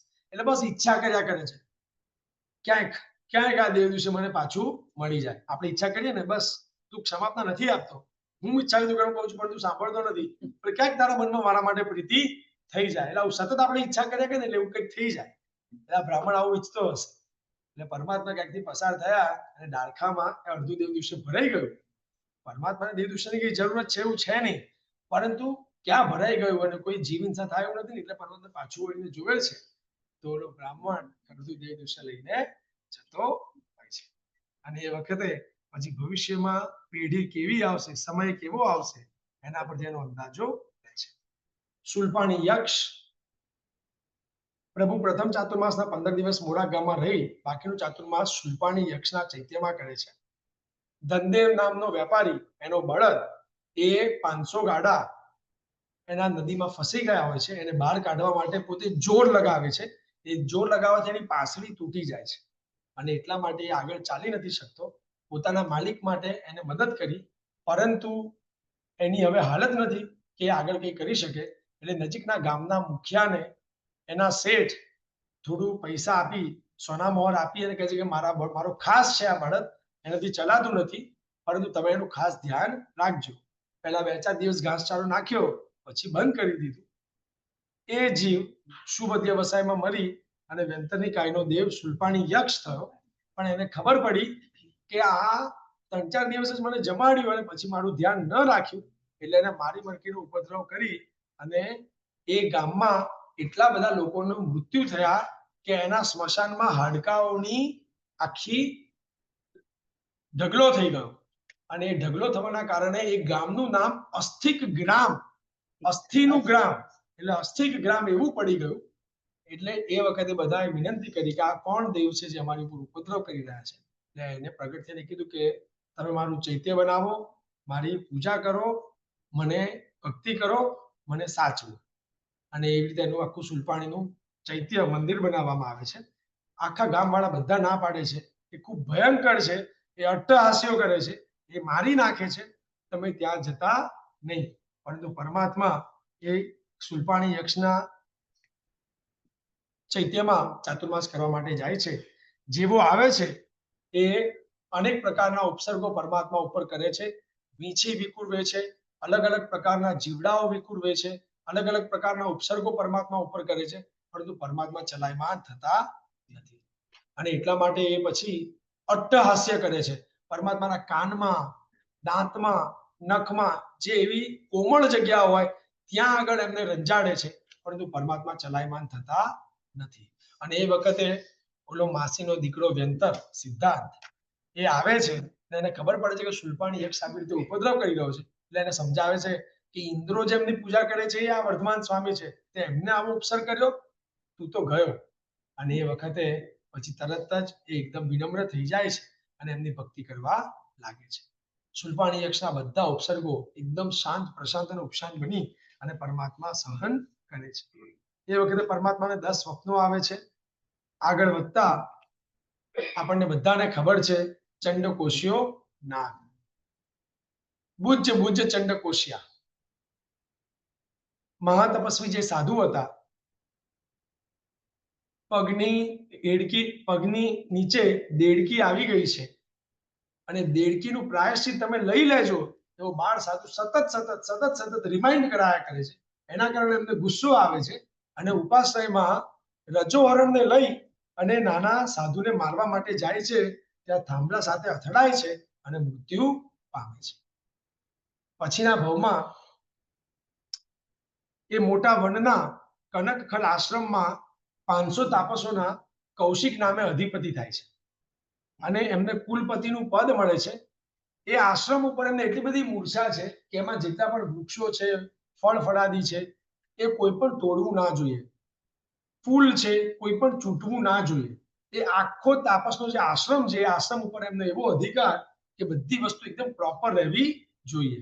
અને એ વખતે રાજકુમારો તીખણ કરે છે અને પાછલા રસ્તેથી આવી અને ફળ ફળાદિઓ તોડી અને જતા હોય છે એ વખતે આ તાપસને, કૌશિક તાપસને ગુસ્સો આવે છે, હાથમાં કુહાડી લઈ અને રાજકુમારોને મારવા માટે દોડે છે. ત્યાં પોતે એક કૂવો બનાવ્યો હતો જેને હજુ પાળ નહોતી બાંધી, હજુ કાચો કૂવો હતો. ત્યાં આગળ જેનો પગ પડે છે અને કુહાડી પાછું પોતાના માથા ઉપર વાગે છે અને ત્યાં આગળ મૃત્યુ પામે છે. અને પછીના ભાવમાં એ એવો સર્પ બને છે, ખાલી નજર કરે ને સુરત સામે અને પછી ગમે ત્યાં તો સીધી અગ્નિ ફેંકાય, સીધી અગ્નિ ફેંકાય. અને એટલે જોજો જ્યાં જ્યાં ચંડ કૌશિકના દ્રશ્યો, એના પિક્ચર છે, એ પિક્ચરમાં તમે આખું જંગલ પાછળ બળી ગયેલું જોવા મળશે. કઈ પણ લીલુંછમ જંગલ નહીં જોવા મળે, કારણ કે એ વિષ દ્રષ્ટિ સાપ બની ગયો. એ ચંડકોશીઓ બધા ના પાડે છે, પરંતુ એ ચંડકોશિયાને પમાડવા માટે પરમાત્મા સામેથી જાય છે. જેવા જાય છે, ચંડકોશિયો ધસી ગયો, ધસી અને આગની જ્વાળા ફેંકે છે, પણ પરમાત્માને કંઈ થતું નથી. વધારે નજીક જઈને પરમાત્માને ડંખ મારે છે, તરત દૂર જતો રહે છે કે કદાચ પડે તો મારી ઉપર ના પડે. ફરીથી નજીક જાય છે, ડંખ મારે છે, તરત દૂર જતો રહે છે કે મારી ઉપર ના પડે. આવી રીતે અનેક વખત ડંખ માર્યા પછી પરમાત્મા એકદમ નિશ્ચલ છે, અંદર કંઈ થતું નથી. ખરેખર અંદરથી લાલ રક્તની જગ્યાએ સફેદ રક્ત, કારણ કે પરમાત્માની અંદર કરુણા એટલી હોય કે એમના લોહીનો કલર લાલ ન હોય. એ કરુણાના કારણે એમના લોહીનો કલર સફેદ થઈ જાય. અને એ ડંખ મારવાના કારણે સફેદ જળતું દૂધ બહાર નીકળે છે. અને એ વખતે આશ્ચર્ય થાય છે કે આટલા બધા લોકોને મેં માર્યા, બધા મરી ગયા, આ કોણ છે? અને એ વખતે એને જોયા પછી પરમાત્મા કહે છે, બુજ્જ બુજ્જ ચંડકોશિયા, હવે તો તું સમજ. જાતિ સ્મરણ જ્ઞાન થાય છે અને પોતે ત્યારે આ જીવન અનશન સ્વીકારે છે.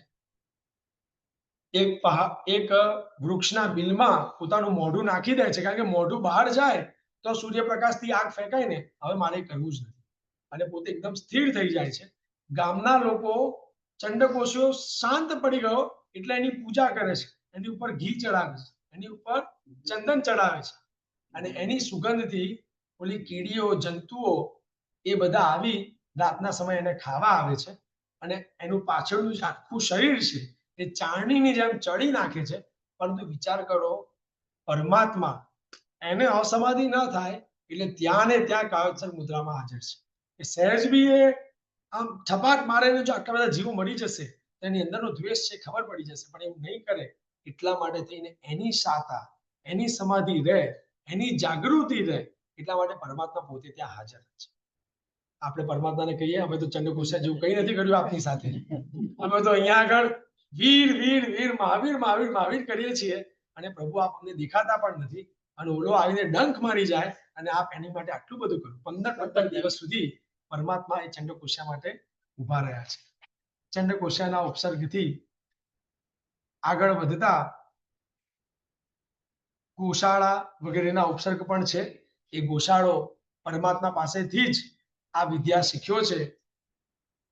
એક વખતના પ્રસંગમાં ગોશાળો, કારણ કે એનો વિવેક અવિવેકી હોય છે એટલા માટે કોઈ જગ્યાએ જાય છે, ત્યાં આગળ કોઈ તાપસની મશ્કરી કરે છે, એના વાળમાંથી જૂ નીકળે છે. એ જૂને જોઈને મસ્તી કરતા એ તાપસ એની ઉપર આગ છોડે છે, તેજો લેશ્યા. અને પરમાત્મા વિચારે છે કે છેવટે છે તો મારા શરણે, એટલે એની સામે શીત લેશ્યા છોડે છે. એટલે ગોશાળાને કંઈ થતું નથી. એટલે આ તેજો લેશ્યા કરવાની કઈ રીતે એનું જ્ઞાન એ પરમાત્મા પાસેથી લે છે. બીજા બધા પાસેથી અષ્ટંગ નિમિત્તોનું જ્ઞાન લે છે અને પછી પોતાને ભગવાનની જેમ ભજવા લાગે છે. એ ગોશાળો પરમાત્માની સામે પડે છે. એ પ્રસંગ પણ આપણને બધાને ખબર છે. કટપુટના વ્યંતરી, કટપુટના વ્યંતરી ત્રિપૃષ્ઠના વાસુદેવ હતા.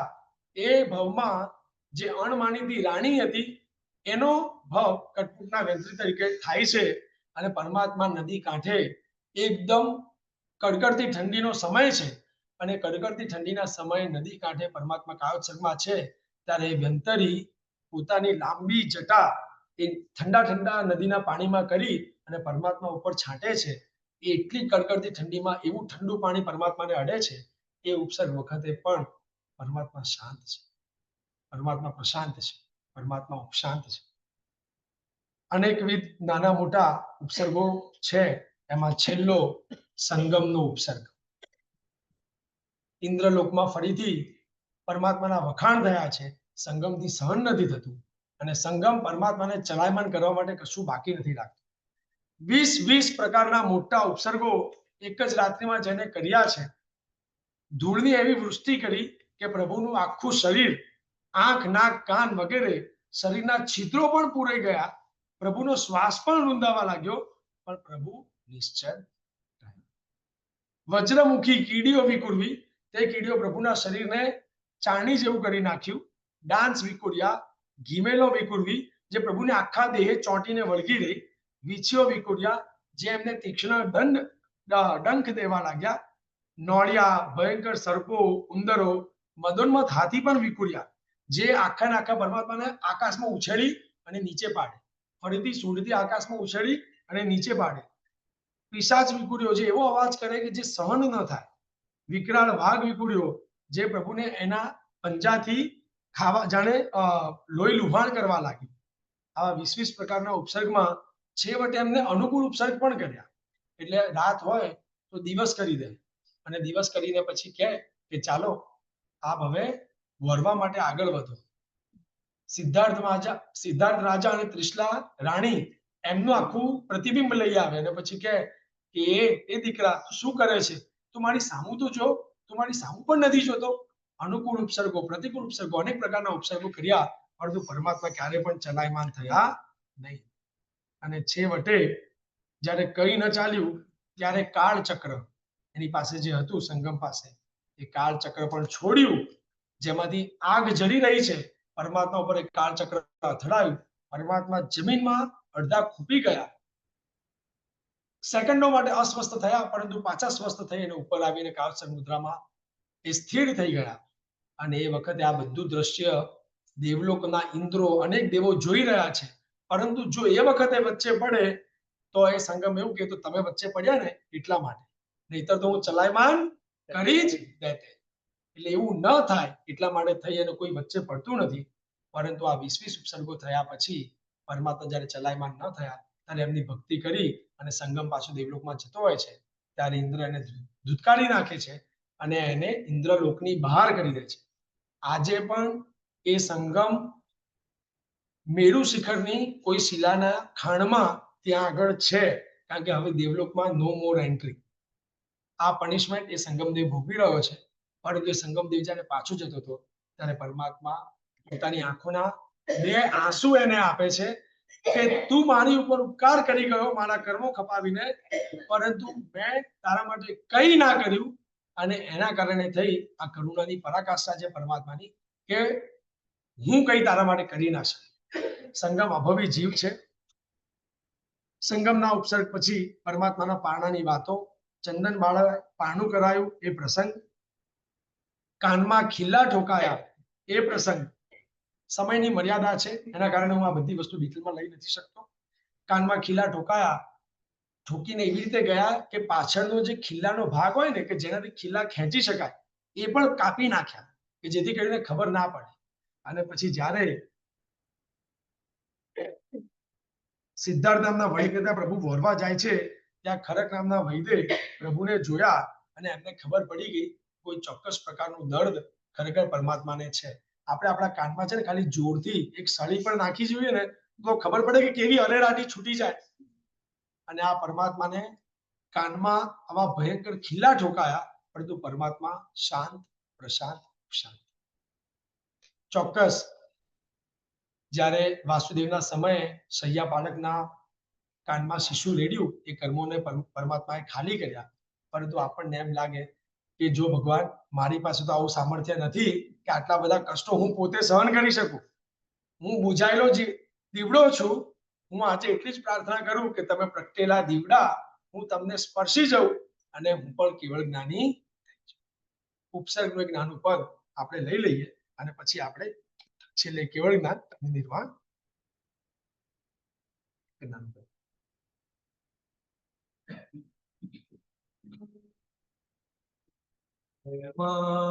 તમારા ખીલા ઠોકાણા તોય ના થોધે ભરાણા.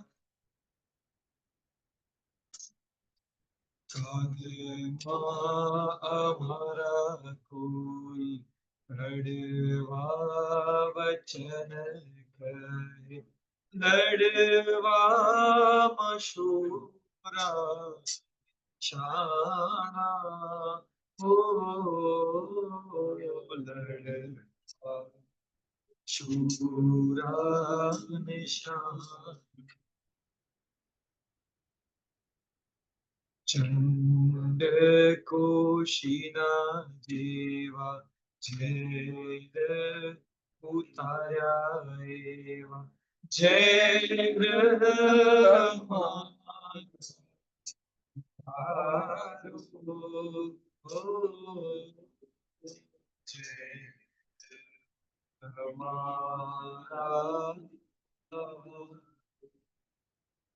સાડા બાર વર્ષની સાધનામાં પરમાત્મા નીચે બેઠા કેટલી વાર?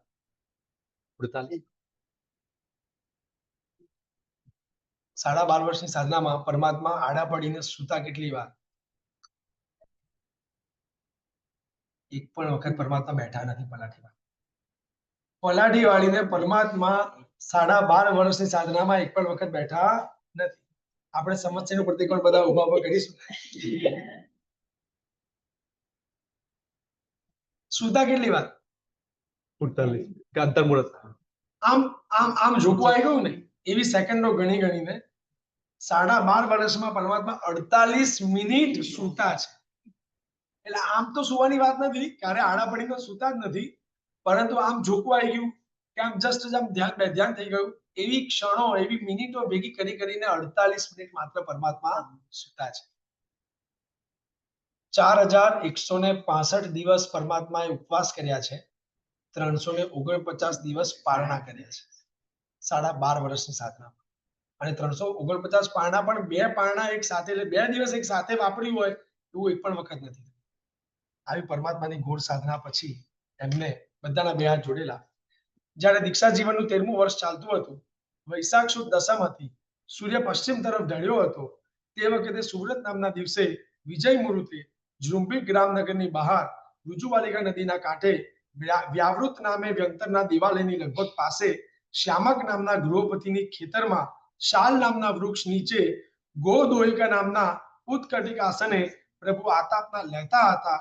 જે વખતે સૂર્યની પ્રચંડ ગરમી પડી રહી હતી, 24/6નું તપ હતું અને ઉત્તરા ફાલ્ગુની નક્ષત્રમાં ચંદ્રનો યોગ હતો, પ્રભુ શુક્લ ધ્યાનના મધ્યમાં વર્તતા હતા, ત્યારે અનંત અનુપમ બાધા રહિત આવરણ રહિત સંપૂર્ણ તથા સર્વ અવયવયુક્ત એવા કેવળ જ્ઞાન તથા કેવળ દર્શન એમને પ્રગટ થયા.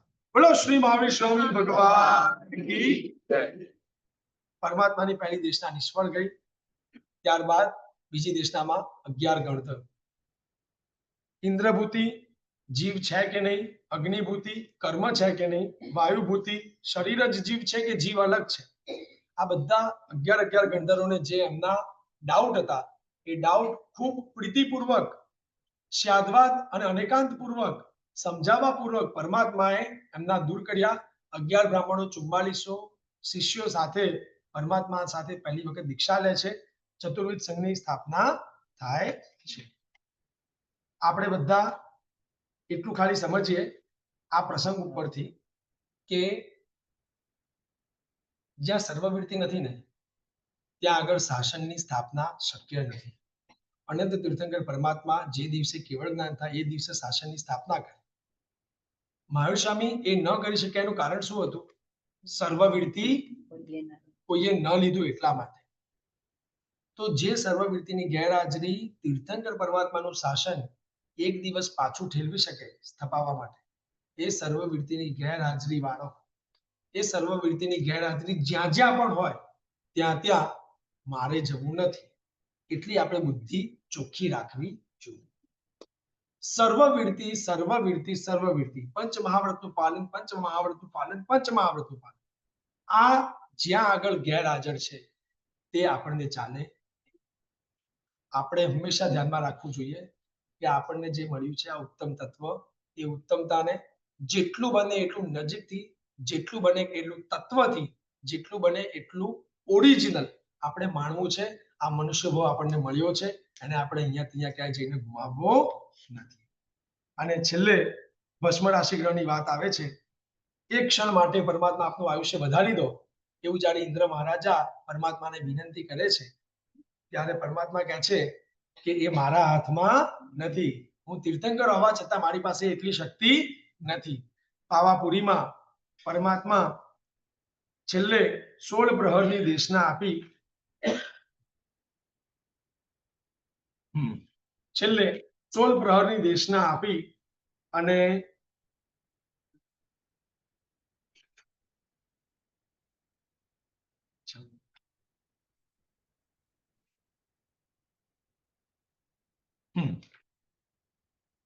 સોળ પ્રહરની દેશના આપી ભગવાન 700 શિષ્યો ભગવાનના 700 શિષ્યો સમણ ભગવાન શ્રી મહાવીર પ્રભુ 30 વર્ષ ગૃહસ્થ અવસ્થામાં રહ્યા, લગભગ 12.5 વર્ષ છદ્મસ્થ અવસ્થામાં રહ્યા, 30 વર્ષમાં થોડા દિવસ ઓછા સુધી કેવલી પર્યાય પાડ્યો. આમ એકંદરે 42 વર્ષ ચારિત્ર્ય પાડી અને 72 વર્ષનું આયુષ્ય પૂર્ણ કરી અને પ્રભુ નિર્વાણ પામ્યા. બોલો શ્રી મહાવીર સ્વામી ભગવાન કી જય. પ્રભુને 24 નો તપ હતો.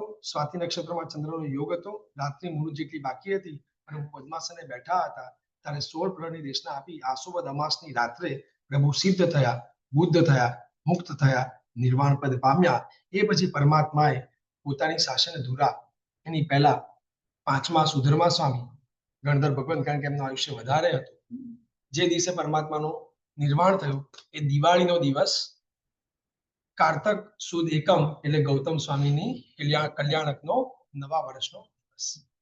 આજે પરમાત્મા મહાવીરનું જીવન ચરિત્ર સંક્ષિપ્તમાં આ સાંભળ્યા પછી આપણે એટલું નક્કી કરીએ કે એક તો કોઈ પણ પ્રકારની આપત્તિ આવે, કોઈ પણ પ્રકારનું કષ્ટ આવે આપણા જીવનમાં નાનું મોટું, તો એને સહન કરવાનું સામર્થ્ય એમના આલંબને આપણે કેળવીએ, આપણે મનમાં ક્ષમતા કેળવીએ, આપણે સૂક્ષ્મની આરાધના કેળવીએ, આપણે પરમાત્મા પ્રત્યેનો આ પ્રેમ તો જ ચરિતાર્થ કરેલો કહેવાશે જો સર્વ જીવો પ્રત્યેની મૈત્રી આપણા બધાના જીવનમાં રહેશે.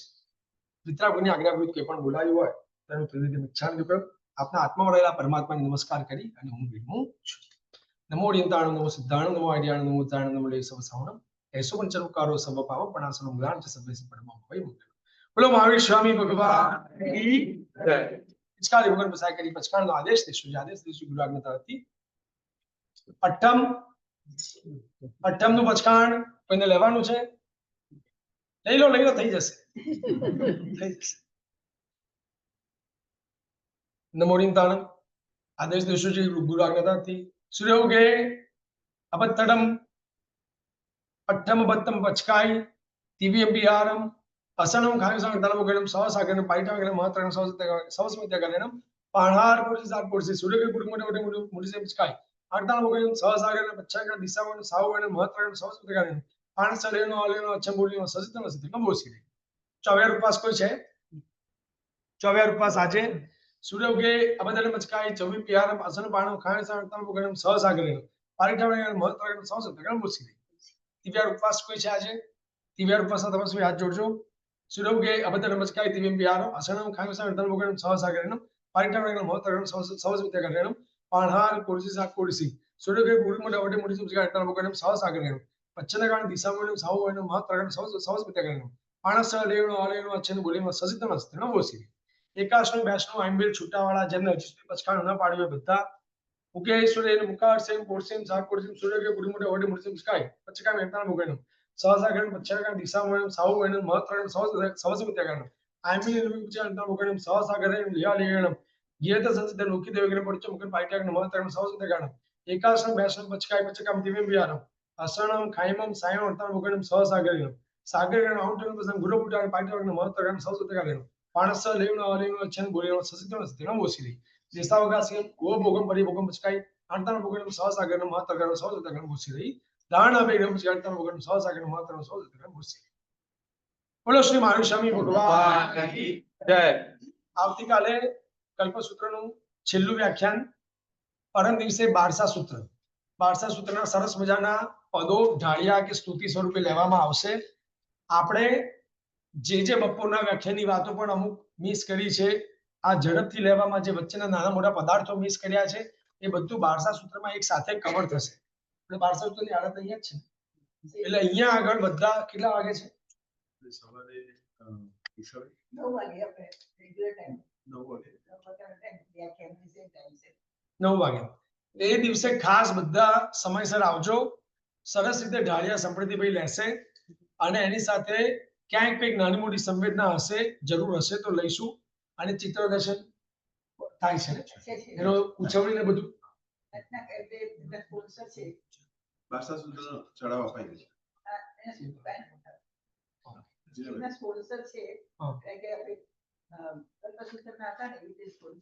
તો એ તમારી પૂજા પણ આપણે કરવાની હોય તો પછી પોણા 9 ચાલુ કરીએ. હા, તો પોણા 9 ચાલુ કરીએ. તો શું છે, તમે 8:30 નો ટાઈમ આપો. આપણે 12 સૂત્ર એ જ રીતે રિપીટ કરવાનું છે. એક વખત જે જોયું, હવે એની પ્રેક્ટિસ આ વખતે કરી લો એટલે આવતી વખતે કોઈ પણ આવે તો તમે એ વસ્તુ કરી શકો. બરાબર છે? એટલે હવે આ તમારી પ્રેક્ટિસ છે. આપણે 12 સૂત્રનું આખું એઝ ઇટ ઇઝ કલ્પસૂત્ર જેવું કરીશું. ગુરુ ભગવાન અહીંયા આગળ આપણે ભરાવીશું અને પ્રમાણે આખો સંઘની પૂજા વગેરે આખી વિધિ કરીશું. અને આવતીકાલે છેલ્લું પ્રવચન પૂર્ણ થાય. આવતીકાલે સાંજે છેલ્લો સ્વાધ્યાય પૂર્ણ થાય.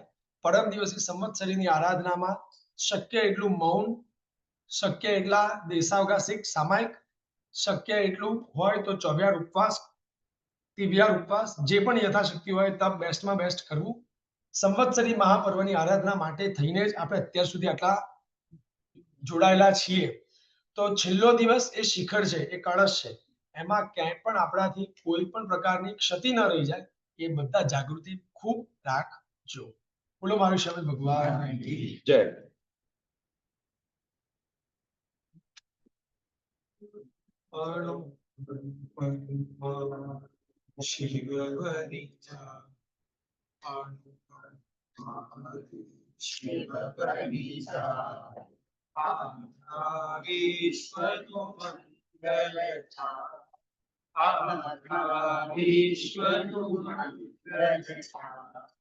સર્વે જીવો મોક્ષે જાઓ, સર્વે જીવો મોક્ષે જાઓ.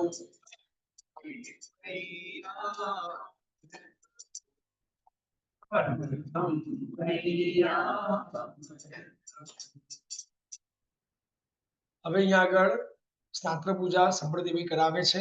તો જેમને પણ ભક્તિમાં જોડાવવું હોય એ બધા સ્નાત્ર પૂજામાં જોડાઈ શકશે.